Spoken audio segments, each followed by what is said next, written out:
You gotta love it. You gotta love it. Yes, man. You see, the smiles are on fire today. Huh? This means today's episode's going to be on fire. Ladies and gentlemen, for those who don't know, welcome to another exciting and brand new episode of Next Gen Plumbing. Now, in case you don't know, I go by the name of Renda Anichibura, aka Randy, your number one MC. And I'm so excited. I know I don't always say this, all right? So you guys have that special effect, yeah? You know, when we discuss the next generation of plumbing, I think today's topic of discussion is going to be in line with our name as a podcast. So that's why I'm quite excited, because we're speaking to people who are planting seeds for the future in such a professional manner. So you see, I'm already getting carried away, guys, yeah?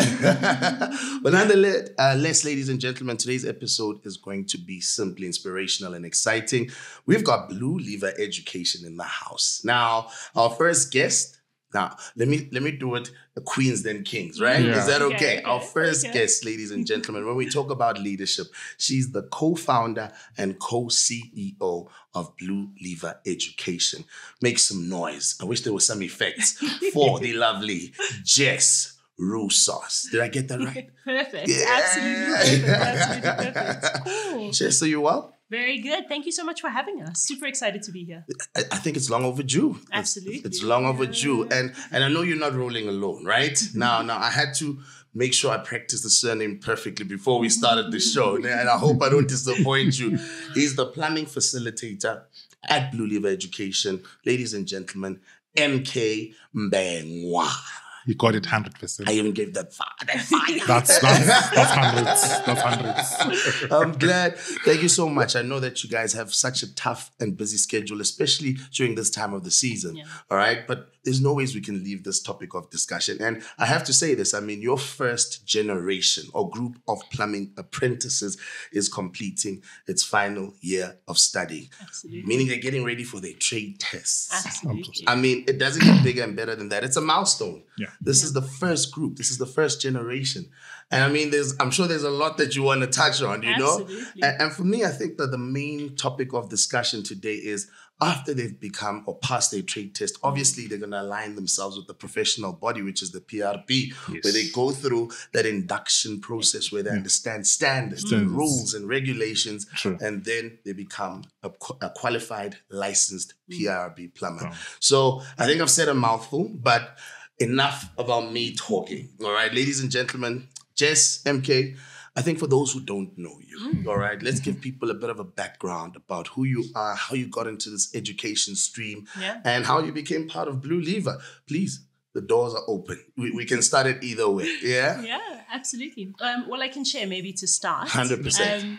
So, as you said, my name's Jess, and I'm one of the co-founders of BluLever. Yes. And I think, you know, what's exciting for me has always been thinking about how do we create transformative education solutions that really speak to the needs of the country and the needs of our economy. And 100%. So when we think about BluLever and where BluLever came from, what we saw was a huge need in industry to solve a talent problem. So we had industry saying, we can't find talent. We need young people. We need qualified plumbers. We need qualified electricians and artisans.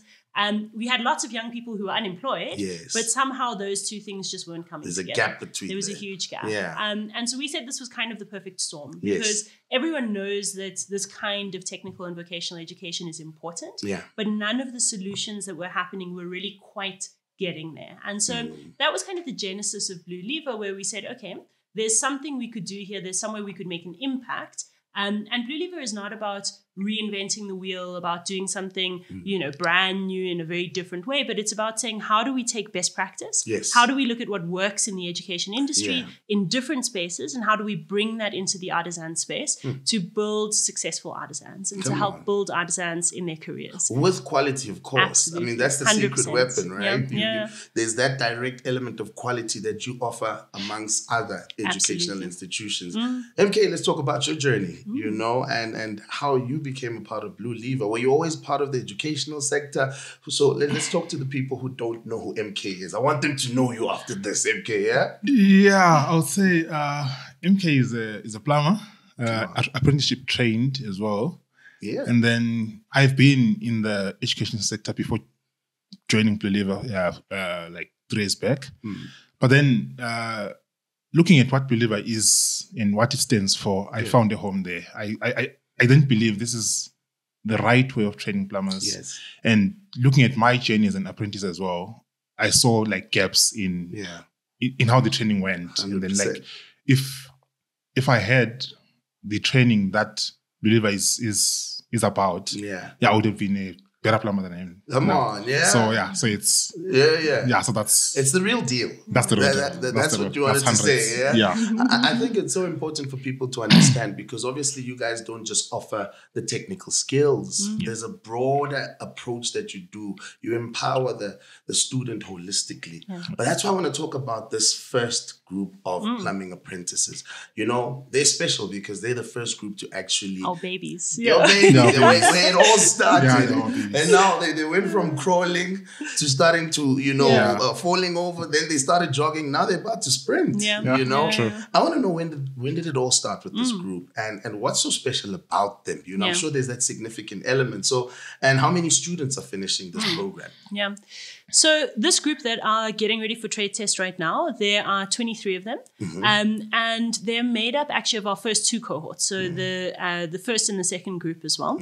And essentially the reason it's coming from both cohorts is that we'll look at the apprentices' logbooks, we'll look at where they are in their journey, if they're ready, and then say, okay, these are the guys that are eligible for trade test. So that's how the group is kind of made up. And there'll be more from the first 2 cohorts who'll go into the next trade test group in January. But this group, I think what's exciting is they both started in 2021. So in the thick of COVID, it was there were still lockdowns and all sorts of things during that tough era.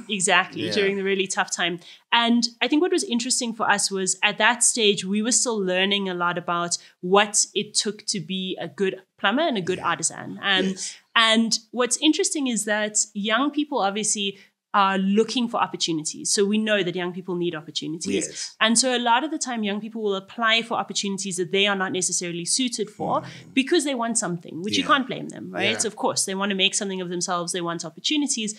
And it took us a while to figure out, how do we find the young people that are going to be successful and that this is going to be the career for them? And the core of what it really came down to was not who are the most charismatic, young people, who are the young people who, can speak well or tell a good story or something like that. But it was really about that passion for the trade, understanding trades, having that passion, having the hand skills and the technical ability to be able to do the work, and then being dedicated and having that grit and being able to continue on this journey, because it's a tough journey. 100%. Being an apprentice is not easy. MK will tell you. It's definitely not a career for everyone.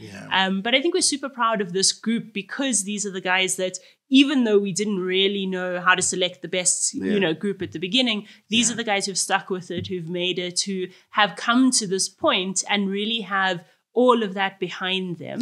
And in some ways, they were also a little bit of our guinea pigs, right? Because they were the first group. So when they started, they didn't have a lot of what we have now for our apprentices. So our apprentices now, we've got a lot of support. We've got a lot of different programs that support them along the way.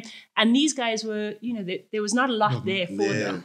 So they really kind of walked through the fire with us a little bit. But we're super excited to be walking this journey with them and also to see how far they've come, because I think that's really exciting. I love that. Now, I'm going to throw you with something totally different. Let's go off the grid a little bit, okay? Because I don't like...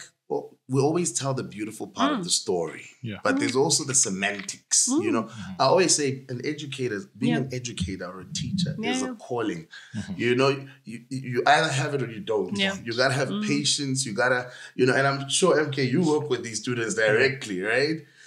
Let's talk about some of the interesting challenges and experiences that you faced with them, and I mean, they're going out to the real world now. I'm sure you're gonna miss a few of them as well. So let's touch a little bit on that. I think it's tough teaching a skill.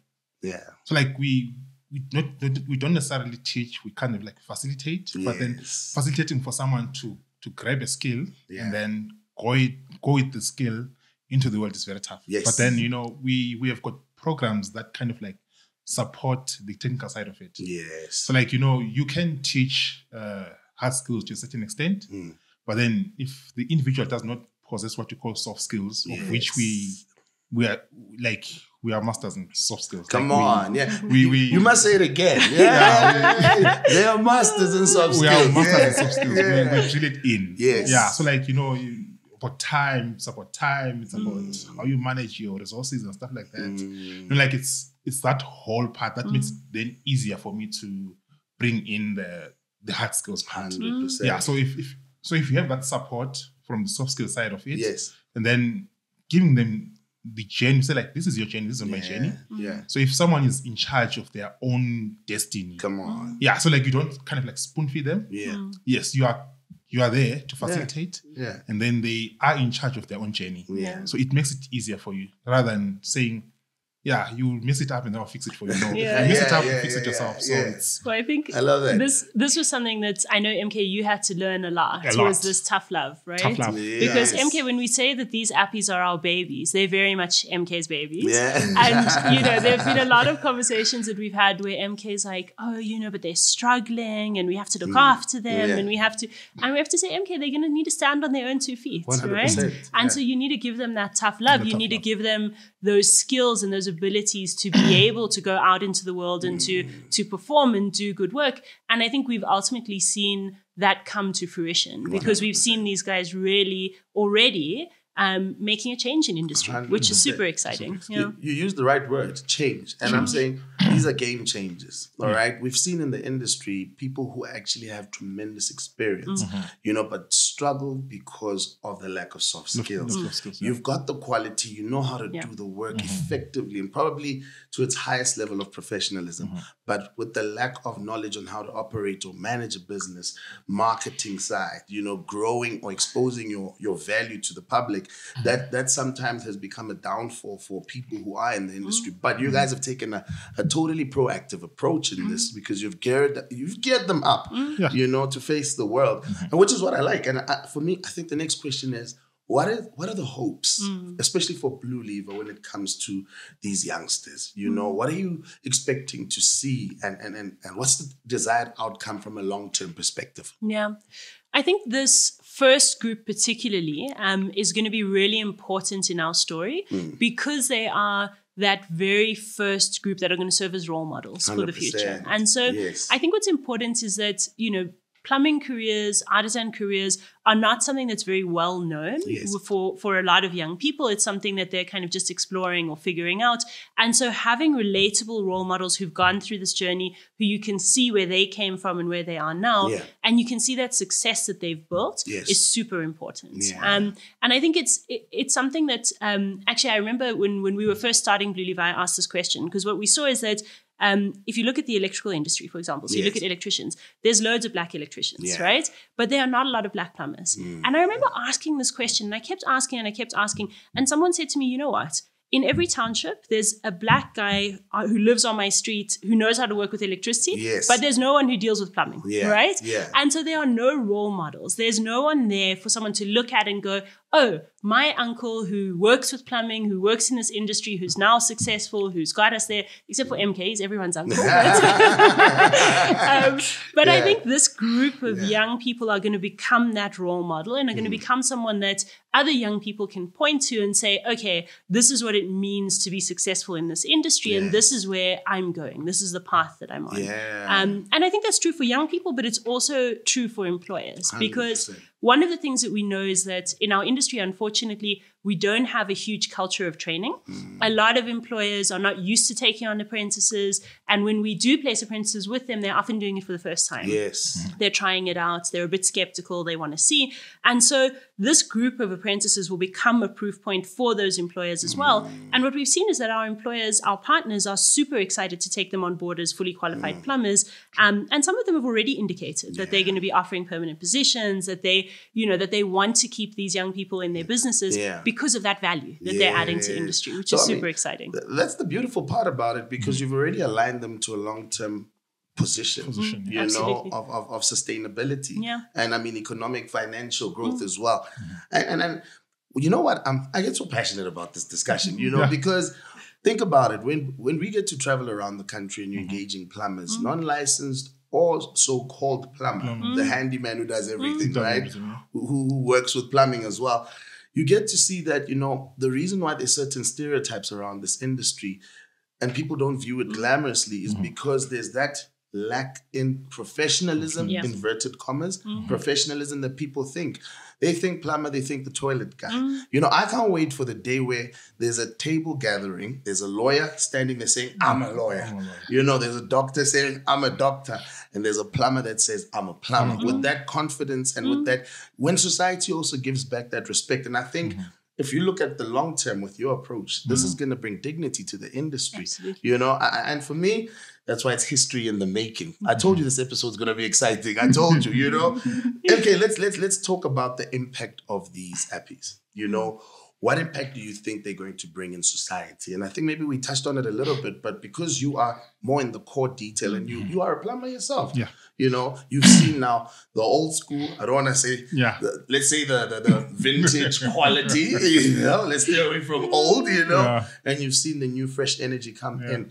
What impact do you think these first generation learner or other qualified plumbers that come out of BluLever are going to bring to the industry? I think with some of our second years and our third years, we have seen them in leadership roles in the companies that they are at as apprentices, but then they already have bakkies, they're running a bakkie. Come on. And then we've got some of our apprentices who are under those senior apprentices. Yes. So can you imagine the role of someone who is qualified and then they've got soft skills, they've got the good technical skills, they've got that love for the industry. So it's bringing that professionalism into the industry. Like, not that it's not there, but then we are bringing it like in a very like educative like way, educative, like professional, exciting, energetic way. Yeah. So it's training the next plumber to be as professional as you are or better than yourself. So like it's bringing the industry the value that it actually needs to. Like, a plumber is taken lightly in South Africa in a way. So we want to have it like as any other profession. Yes. So that's the impact that we're actually having with our own apprentices. It's probably the second years, third years, you will see like, you'll be so proud. So this guy is running a bakkie. And then you meet them in town, they're like, I'm here with my team and stuff like that. And they're the fresh generation. They must take selfies as well, So it make plumbing fun. So on top of the theory and the hard skills that you teach, if someone has got soft skills, it makes a difference. 100%. A lot. I wish I had that chance when I was training. To like, okay, this is how you do an invoice. This is how you communicate effectively. So not just communicate, like it's those little things that, that lack within professional the conduct. Exactly. So that's the vision of the plumber that you're actually producing. And I'm super proud of them. Like, I can see it in his face. He's like, I told you they were his babies. These are my babies. That's all I had to say. These are my babies, And I want to touch on something, and Jess, maybe this one might, and MK, please feel free to jump in. We cannot be talking about female participation in the industry just in August. One of the killer stereotypes in society is that certain industries and trades are only for a specific gender, especially where we work with our hands. And we know plumbing is one of them. When people call a plumber and then a lady gets there, they're like, okay, where's the plumber? People treat the ladies differently. And that's also been a result of the lack of entries that are coming in from the ladies, the queens. Have you seen some sort of significant growth in this? Is there, and especially from an educational institution, because that's where it all starts. We can then get the stats to see, are more ladies involving themselves? What's your view on that? Yeah, absolutely. I think to your point, when we look at the stats, and I might be a couple of years out of date, but I know that a few years ago when IOPSA did their, kind of national survey, they were saying that something like 3% of qualified plumbers were women, right? So it's a tiny number. And when you look at our apprentices, when we look at our apprentice group, between 25 and 50% of our apprentices are women, right? And so we are really trying to shift that mentality to bring more young women in. And what's really interesting is that there's no shortage of young women who want to become plumbers because there are all these young women out there who've always worked with their hands, who've spent all this time, they were the person that was fixing things around the house, or they've always done different kinds of activities with their hands, and they know that this is the kind of career that they want to go into, but they've been looking for an outlet and for where they want to go. Now, the challenge and part of what we've pushed quite hard to do is to start shifting this mindset in industry, because a lot of companies, for one reason and another, have never worked with female apprentices or female plumbers before. And so a lot of the time they're hesitant simply because it's something new, right?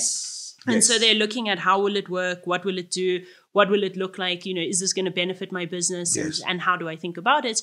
And what we've seen that's super interesting is that sometimes it can be difficult to get those female apprentices in the door. But that once they're in the door, they do amazingly. We see that our female apprentices get fired far less often than their male counterparts. They have better soft skills. They've got better attention to detail. They're better with customers. And so their employers will again and again say to us, our female apprentices outperform the men all the time. Sometimes you might have a question of like, are they as strong in a certain aspect or another? But when they look at them holistically, they're saying, these guys add so much value, and they add value beyond, just the value to customers, but even in the way that they work in teams, the way that they engage, as a whole. And that's something where we'll see employers coming back again and saying, we want more female apprentices, we want more young women joining the business. And that once they have their foot in the door, then it's easy. Right? They do the work themselves. So that's really the trick. I guess it goes back to the quality of what you offer as BluLever Education. I think we had Stacey here, in the beginning of our season. You see, BluLever is part of the family. And she mentioned not necessarily a boot camp, but especially in the beginning where you kind of give them an experience of what you're going to face, even from a physical perspective, digging that trench, seeing if are you really sure you want to be part of this industry? And that's why I think that separates you from many other, institutions of higher learning when it comes to trades, or specifically plumbing in this regard. But these guys are going to be the future of the plumbing industry. There's a certain value structure that the industry has. Do you think these guys are ready for this? Do you think they're going to have the spirit of believing and pushing and endorsing professionalism, education in this industry? Some people believe that you can just wake up and unblock the toilet with a hose pipe and, hey, you're a plumber. I mean, there's shortcuts to many things, but based on the principles, information, intellectual property that you've planted into these students, do you think they're well equipped to face the realities of out there? And are they going to be true ambassadors of these values within the plumbing industry? I believe we've done good work in partnership with our employers. So like we've done work. Come on. Like we've put in the hours, we've put in the technical capabilities, we've put in the soft skills, we have engaged with good employers, qualified plumbers who we have trained this apps. So I'll say they are actually ready, though the learning never stops. Though the learning never stops. I think there's programs to support them post apprenticeship. So I think that's what's going to keep them like in line. So like, of course we are now in the industry, but then there's a certain code that we have to maintain and keep. 100%. So I think one thing that I'm very proud of about BluLever is this post apprenticeship support. So like, okay, we have qualified, but still, we are on your neck. Come on. Let's get it going. Let's keep the standards pure and stuff. Like they're actually ready. And I believe we'll forever keep equipping them in whichever ways we are within the means. I can attest to this. When I'm in the city of gold, Johannesburg, and I do come and visit BluLever. I won't lie, at first I had to speak to some of the students. It's the most intimidating thing speaking to teenagers, For me, it was exciting. the feedback, the questions they were asking just showed interest. I think that's the thing, you know, if you can't really plant the interest and the passion and the desire to be successful. Yeah. So I witnessed that, and I'm one to say you have produced the finest quality, you know, from the mid and the long term, you know, vision of this industry. I think people need to get their flowers while they can still smell them. And I think we need to give you your flowers as BluLever Education, because you are bringing in that professional side. This is going to break down those perceptions that are incorrect about plumbing. And just on a side note, that's why I told you, I'm very passionate about this episode. This episode is firing me up. I got to, just a few weeks ago, or a week ago, I got to go to a school called Lakeside Primary School, where it was a career awareness day. Yeah. And these are grade 7 learners. Once again, very intimidating platform, you know, because you just don't know how they're going to react. Yeah. And there were different career opportunities that were presenting themselves. Then obviously, we're like, okay, we have to mention the plumbing industry. Yeah. And we're like, okay, as much as the accountant, the doctor, the nurse, the pilots, even the guy who came with the chopper down, he still needs the toilet. Yeah. They still need to drink water. They still need to bath. We play a part in the whole entire society. These youngsters were fired up, you know. So it shows that plumbing is really growing. It's becoming the core topic of discussion, but it's growing in a professional sense. And thanks to organizations such as BluLever. But now, I know BluLever doesn't stop there. You don't just focus on plumbing. You know, for someone young who's probably watching right now going, do you offer other, you know, options in trades and development? Can we touch on that? And yeah, we'll probably wrap it up in style. What else does BluLever bring to the menu? Absolutely.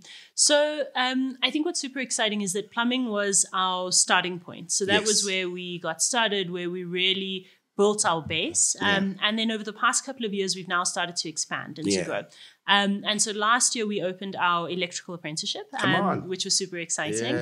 And our electrical apprentices have actually just come back for their second year. So they've been in industry for 9 months. They're coming back now, which has been really cool seeing that difference that they've had in industry. And then we're in the process of launching automotive as well, so motor mechanics. And that's also super exciting. I think, you know, it's a very different kind of trade. It's something brand new, but also something really needed in industry. 100%, And I think what's been really cool has been seeing how the plumbing appies, because they're further along in their journey, are really setting the bar and leading by example for the other trades. And where they're kind of showing, you know, what the road ahead looks like so that the other trades can look at them and say, okay, cool, that's where I'm going. That's the impact that I'm going to have in my industry as well.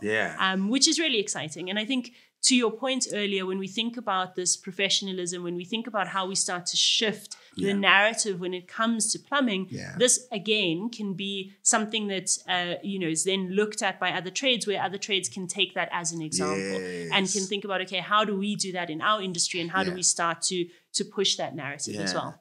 It also encourages positive competition. Absolutely. You know, if the plumbers can do that, we need to up our game, you know, which I think is quite fantastic. Now, I know when we're having fun, man, time seems like it's on fast forward mode. To wrap it up, all right, message to this first generation, but also a message to someone who says, I want to be part of BluLever.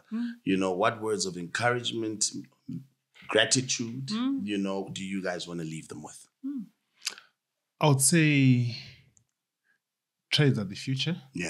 Everyone needs electricity. Everyone needs water. Everyone needs a car running. Get into the trades. It's not as bad as people portray it.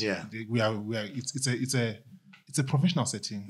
Once you get in there and then you are part of the whole system, you then understand. So like it's blue collar, which is fine. You can live off it. Come on. You can live off it. Like there's, It's economically viable.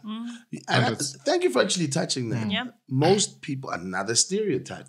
When they think of tradespeople, they think, oh, man, these guys are broke. And that's also a totally incorrect perception. It's all about what you put in. Completely. If your vision is clear and it's big, you'll receive more out of it. And we've seen, I mean, just to touch on that, sorry, I know we're supposed to be wrapping up. No, but please, let's talk. Like some really cool stories with, as we've seen our appies grow through the years and as we've seen them progress, we've seen them changing their own lives. So we've seen apprentices who've bought cars. Wow. We've seen apprentices who've now moved, who've got, different houses that they've built as well. And I think it's really exciting seeing people start to shift themselves and start to shift their societies and their communities around them as well. And so I think when I think about what would I say to this group of apprentices, but also people who are coming into it, for me, the core message is that apprenticeships are difficult. They're not easy. They're a tough journey, but they are so worth it. Yeah. And they give you a skill that no one can take from you. And they give you something that will change your life, but also your community. Come on. Which is amazing. Come on. I wouldn't have wrapped it up any clearer. No. Yeah. You can actually, earn a good living, get your great house, take your kids to good schools, but it goes back to how big your vision is at the end of the day. But I want to say this, they say you never settle for good when you understand great. And BluLever Education, you guys are great. And thank you so much for adding so much value, not just in a region, in our country, because these guys are going to spread the knowledge that they have and pass it on to the next generation. So you guys have done wonders for this industry. Remember, this industry is very important. Taking nothing away from the other trades, right? Yeah. We are the one industry that's responsible for transporting the most valuable commodity on earth. Hundreds. You felt that, MK, which is water. Yeah. We work with life. And I mean, knowing that there's now a new generation of soldiers with quality and a professional mindset that's going to transport this commodity, I believe our future of our country is looking bright. I just want to thank you guys for coming to the show. You guys are amazing. I love your coffee. They have the best coffee at BluLever, man. You should visit them. And I will, every time I come to Joburg, that's going to be a tradition. I'm going to make a turn. I'm going to come and visit. And I just want to say thank you so much. On behalf of the Plumbing Industry Registration Board, we salute you for your great work. And we know that it's not as strawberries and cream. We know there's a lot more detail into it. But you're the right people for the right job. So well done, guys. Now to our viewers back at home, that was another exciting episode of Next Gen Plumbing. Remember, don't forget to touch base with us on our digital platforms. Go onto our website, www.pirb.co.za, on Facebook, Instagram, and X, which is formerly known as Twitter, at PIRBSA. Until we do it again, Nedzina Langande Renda Anichibura, aka Randy, your number one MC. You gotta love it. You gotta love it. Yes, man.